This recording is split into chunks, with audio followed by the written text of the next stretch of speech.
Hey guys, Tropical Poptart here. We is doing reviews now.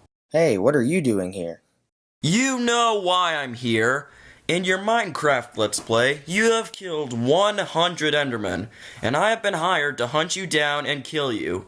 Time to die, Poptart. Wait, I can make it up to you. If you don't kill me, we can do a collab review on State of Decay. Okay, we can do that.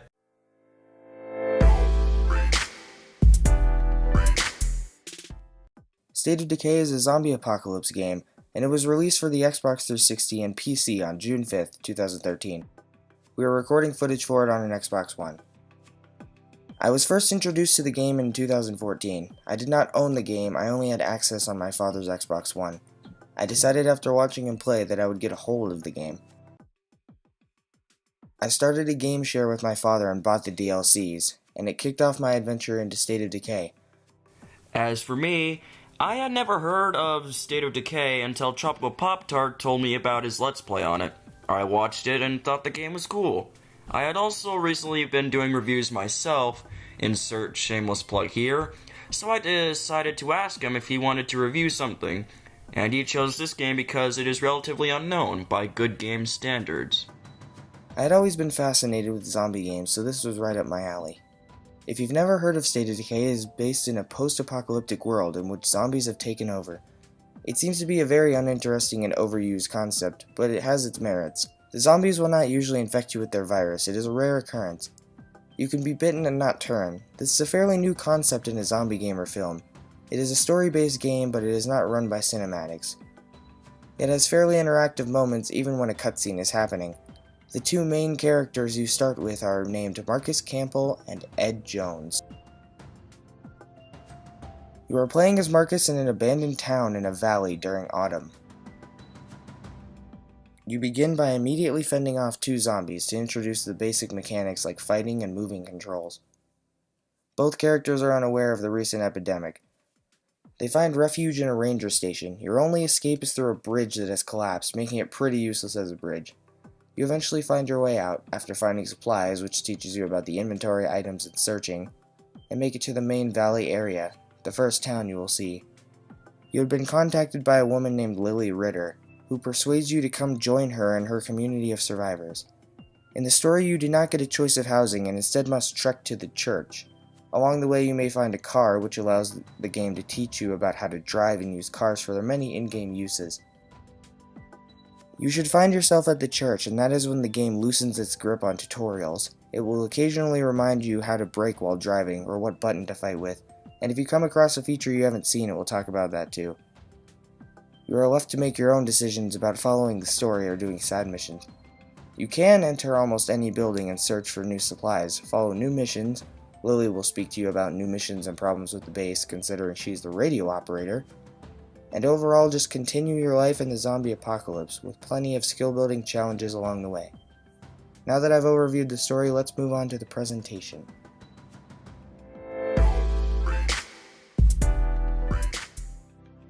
Now, without criticizing the system this game was made for, it looks surprisingly good for an Xbox 360 game.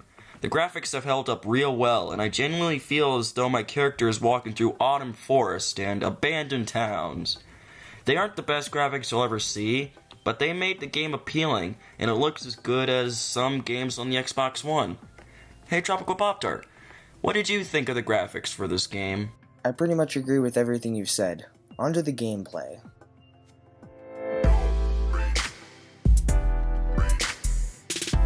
The gameplay is going to be where I finally can be direct in my objective review. To starting. I know, that was a bad joke. When you start up the game, menus are easy to navigate and blatant. They say what they are and what they contain. The game takes an exceptionally long time to load, around 30 seconds, but it is loading information of an entire complex open world.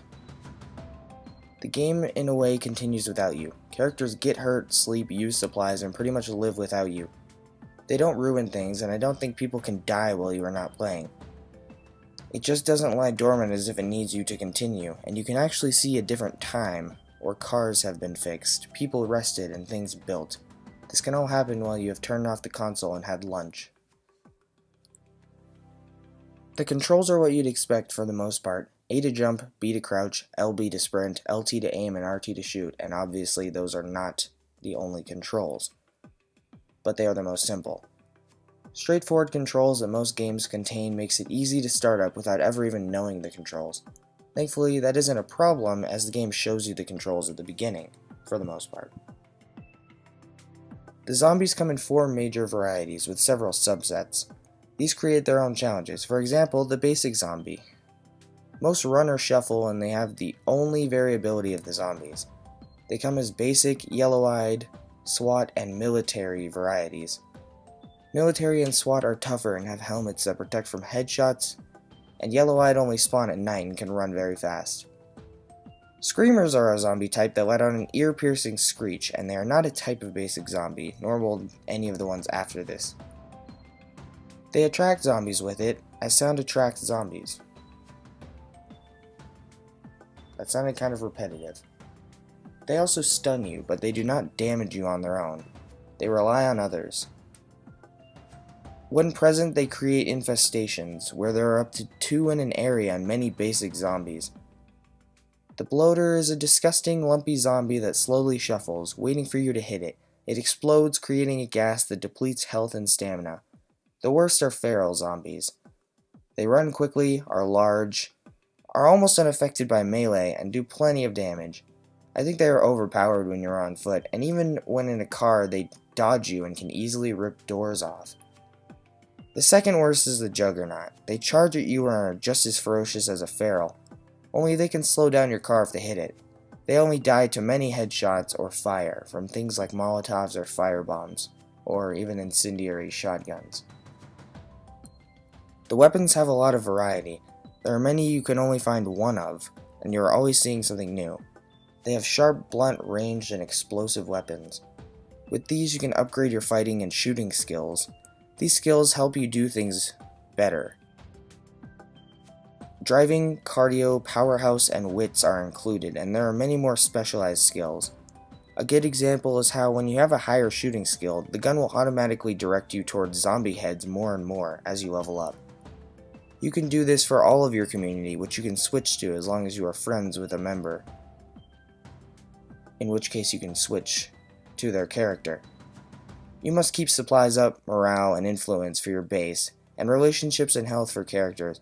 You can also create outposts that automatically incinerate hordes. My only complaints about the gameplay are fuel and weapon durability. The cars have a very unrealistic unlimited fuel amount, and weapons break too quickly, especially sharp ones. Also, on a side note, it's very helpful that whenever you die, you don't really die. Considering there are other people in your community that you can switch to, you can come back as a different person, or switch to them even if you haven't died. Anyways, how about you, Speedy? I do have to praise the game for cleverly implementing its tutorial into the gameplay. It doesn't have dedicated tutorials, but you do learn things naturally while playing through the first few minutes, as the design of the start makes it so that you learn things in a particular order. I like this because it doesn't force you to deal with annoying skippable text segments if you know the controls, yet it still gets the job done by teaching a new player naturally through gameplay, which is smart on the part of the developers. What isn't so smart is that when you start the game, you are only given one save file. That means that if you want to start a new world, you have to abandon another one, which is just appalling to me. What would have been so wrong with giving us 3 or 4 save files? Were they trying to make the game harder? What is the point of limiting the amount of worlds we can save? Most games allow you to save at least 2 worlds, so why couldn't this one? And yes, I am aware that story-based games only have 1 save file normally, but this game isn't very story-focused, so it doesn't get that excuse. And speaking of which, I suppose I should address the elephant in the room. Last of Us. Last of Us! And no, this game isn't a Last of Us ripoff, for a couple of reasons. For one thing, as I said before, this game isn't very story-based. It has a story, and some cutscenes, but they are few and far between, and State of Decay is more focused on gameplay than it is character development or drama.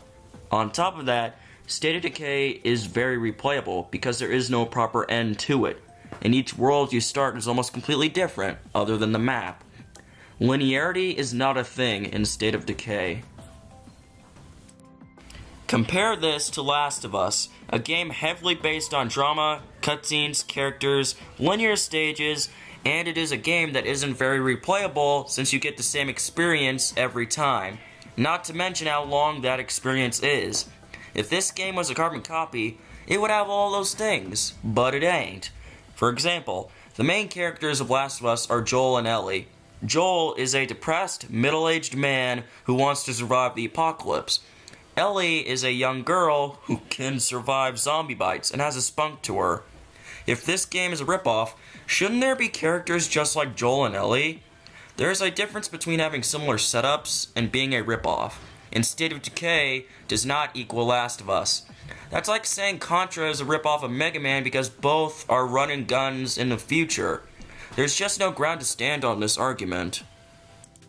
And keep in mind, I ain't saying that either game is of significantly higher quality. What I'm saying is that the idea that State of Decay is a ripoff of Last of Us is just stupid. I also agree with Speedy on all of his points, and so without further ado, the final section, the end game.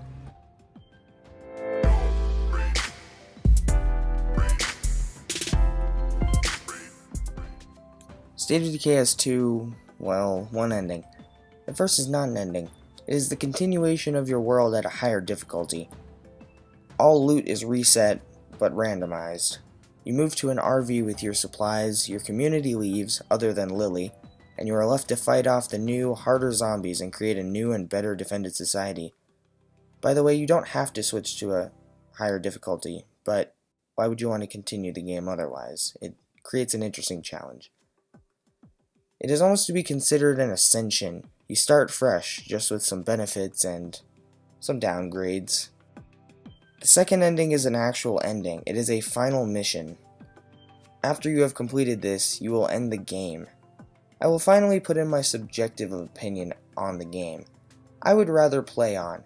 I would not stop with the final mission. I would skip and get a world to its best possible outcome. The beauty of replayability is, I could in theory restart and do a save where I complete the final mission, or change my mind and do it in my already made save. I believe the game is all around really fun and challenging, not only to the player, but a stab, no pun intended, at the zombie genre.